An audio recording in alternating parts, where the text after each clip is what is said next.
Bishaan gubate. Barreessaan Mahammad Siraaj.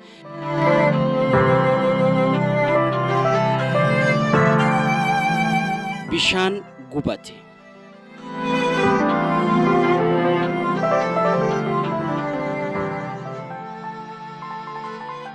Imaltoonni akka dhadhaa qabee keessa jiruutti raafamaa deemuun kun mata duree marii tokko akka uummatan isaan godhe. Tokko mangistiin qabnu bar ja'a. Kabiraa kuni haraadha amma ja'a. Kaan biyya namaa dhaqanii ilaalanii maal akka fakkaattu yeroo jiru rabbuma qabnaa dhiyeesse dargiira kanuman wayya ja'a tokko. Kaan harkaa fuudhee kana biratti dargiin malaayikaadha ja'a. Gariin ammoo marii fi mormii keessa seenuuf siyaasaa sodaatee callisee dhaggeeffata.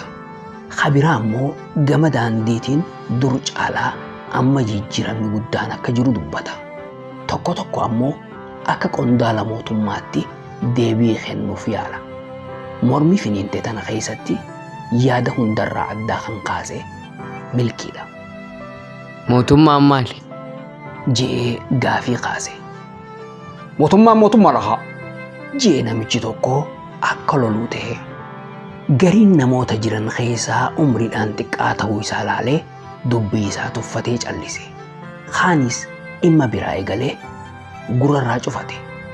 Tokko tokko ammoo akka itti fakkaatetti deebii kenne.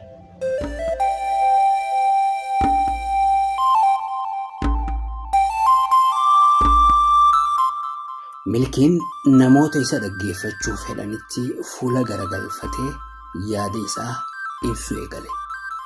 Mootummaan namaa bar uumamni biraa dhufee mootummaan ta'u.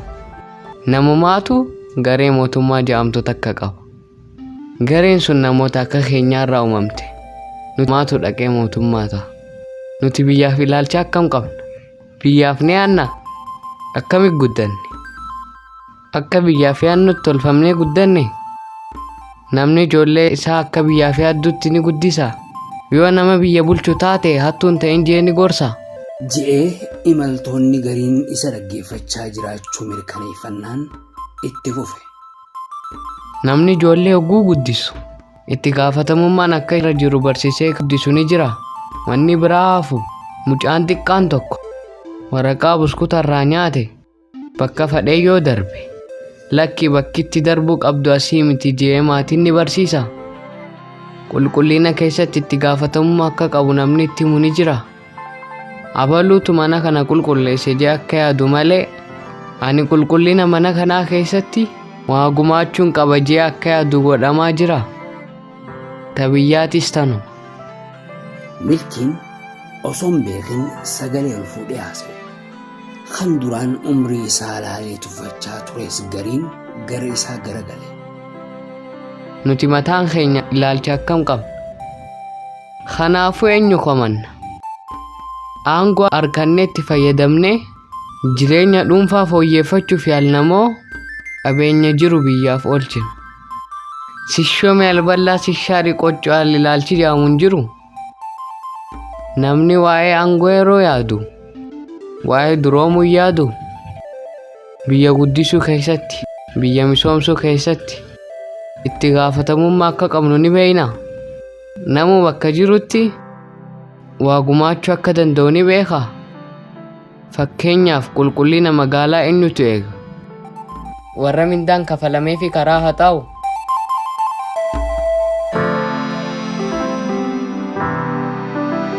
Xiqqoo caalchee itti fufe. Warri mindaan kafalamuuf dalagaan isaanii qulqulleessuudha malee qulqullina hin eegan. Ani yoon itti yaade qulqullina magaalaa keessatti waa gumaachuun hin danda'a. Waraqaan hancoorraa nyaadhe bakkumaan harkeetti yoon darbuu baadhe waa gumaache moo hin gumaachine? Namni garii mataa raase. Dubbiin aangootis dubbii itti gaafatamummaati. Dhugaa dubbachuudhaaf kan biyyatti rakkoote mootummaa osoo hin ta'in ilaalcha namootaati. Quuqamni hin jiru. Biyyaaf yaaduun hin jiru. maal na dhibeedhaan biitii guddattu hin jirtu. Amma garuu ilaalchi jiru kan akkasiiti. Biyyi guddattee guddachuu baattee maal na dhibee je'ee sammuu yaaduutu hedduudha. Kana dubbatee itti fufa jaanii osoo eeganii callise.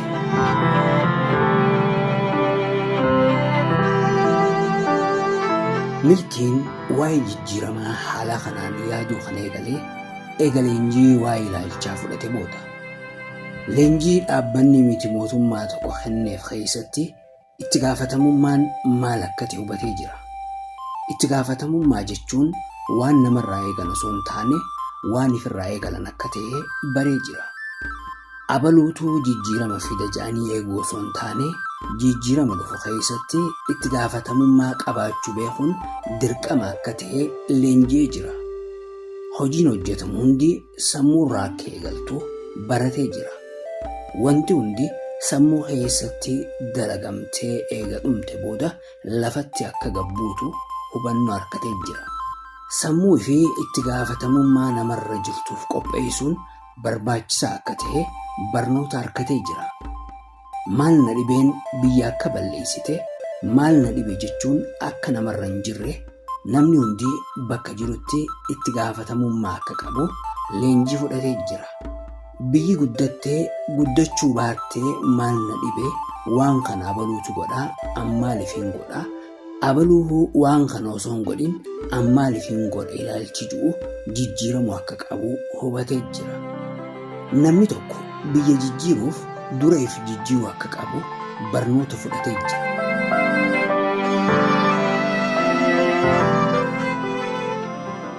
Milkiin durumaanuu nama addaa waan ta'eef leenjiin fudhates wantoota hedduu karaa namni yaaduun irraa adda ta'een akka yaadu isa gootee jirti. Ameerikaa deemuuf hawwiin guddoon inni qabus kan keessaa dhiqamtee leenjii tana booda.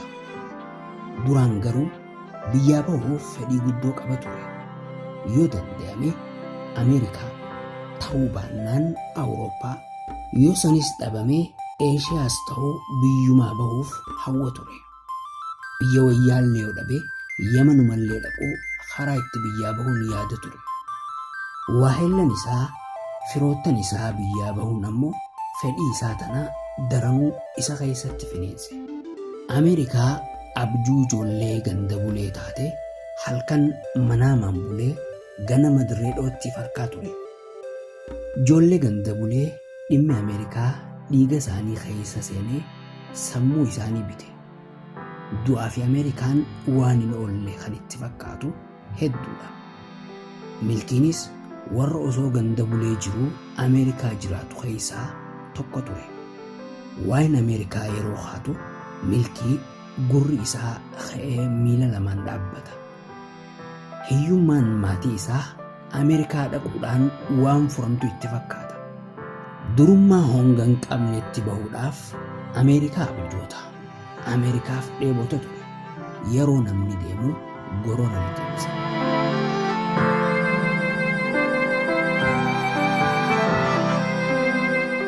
Barumsa isaarraa wanni abdii kutachiises dhimma Ameerikaa kana.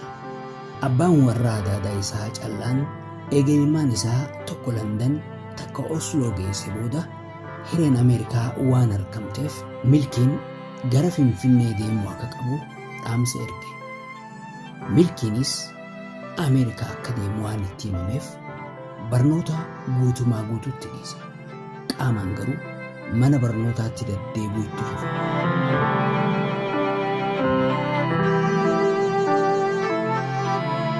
Daree yeroo fedhe seenee yeroo fedhes mooraa keessa oolee gala. Ameerikaa deemuuf har'a boruun gara Finfinnee imala jee osoo eeguu baatiin jaadhumte. Milkiin mucaan Ameerikaa deemuuf barnoota isaa dagatee waan facaasee hammate. Semistera lammaffaa yeroo barataan kutaa itti aanutti dabru milkiin bakkuma jirutti hafe. Dhimmi Ameerikaa deemuutis lafatti hafee hamileen milkiin barumsaaf qabus cabxee hafte.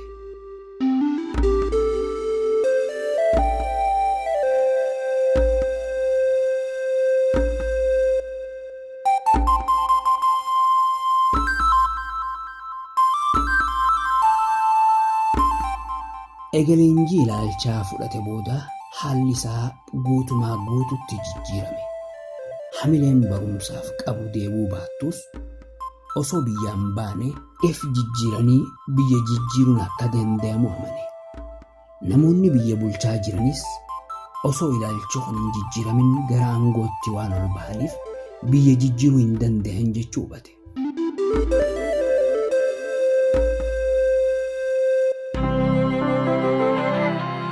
Milkiin hubannoo leenjii tanaan harkateen xiqqoo qalbii namoota makiinaa keessa jiranii harkisee namoota yaadni isaa kun itti tole keessaa gariin yaada kannaa osoo jiranii makiinaan isaan keessa jiran carcar magaalaa cirootti wayita dhiyaattu wanti yaadamuun mudate.